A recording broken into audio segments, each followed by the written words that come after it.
I'm meteorologist Lewis Turner. This is meteorologist Robert Speta, and we're a couple of guys going to be talking about an earthquake, which is bizarre for Florida, right? Yeah, off the coast of Florida, having any type of earthquake is very unusual.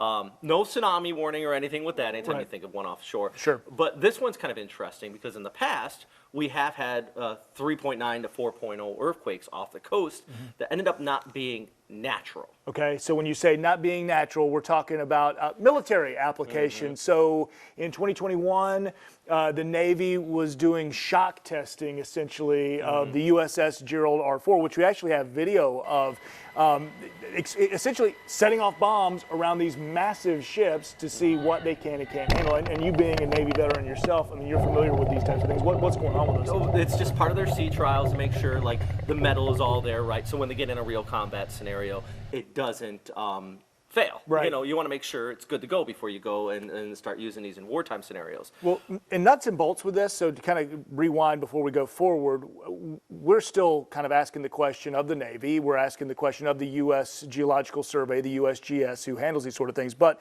the facts are, around 11 o'clock, thereabouts, about 100 miles off the coast of Cape Canaveral, Melbourne, Palm Bay, there was a 4.0 magnitude earthquake. At least it registered with USGS. They're calling it natural for now. Yes. And a few people there on shore in that Palm Bay, Melbourne area did say they felt it. Now, that leads us to the question of us asking the Navy. So we reached out to Mayport, the spokesperson there, and what did he tell you? They said there's a lot of military activity because there is a major exercise going on at Mayport.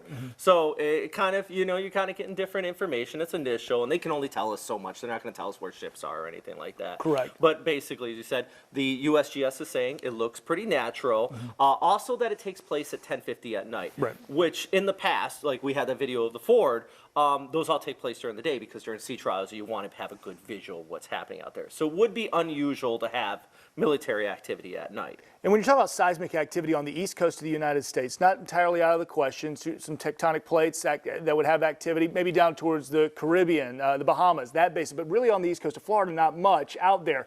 You get up towards the Carolinas, there is activity, and there, Charleston, the Midlands of South Carolina even has had a history of earthquake. But here in Northeast Florida, we're in a very, very low, if any risk at all, sort of area. That's kind of what sort of puts an interest light up on this one, a curiosity light. And also the USGS, they mentioned, you know, anytime we do have natural earthquakes here, they're typically very, very shallow, which means so are bombs. Right. They're right near the surface. So it's kind of hard to tell the difference, but at least at this time, the seismograph looks more like a natural one. Very, very rare.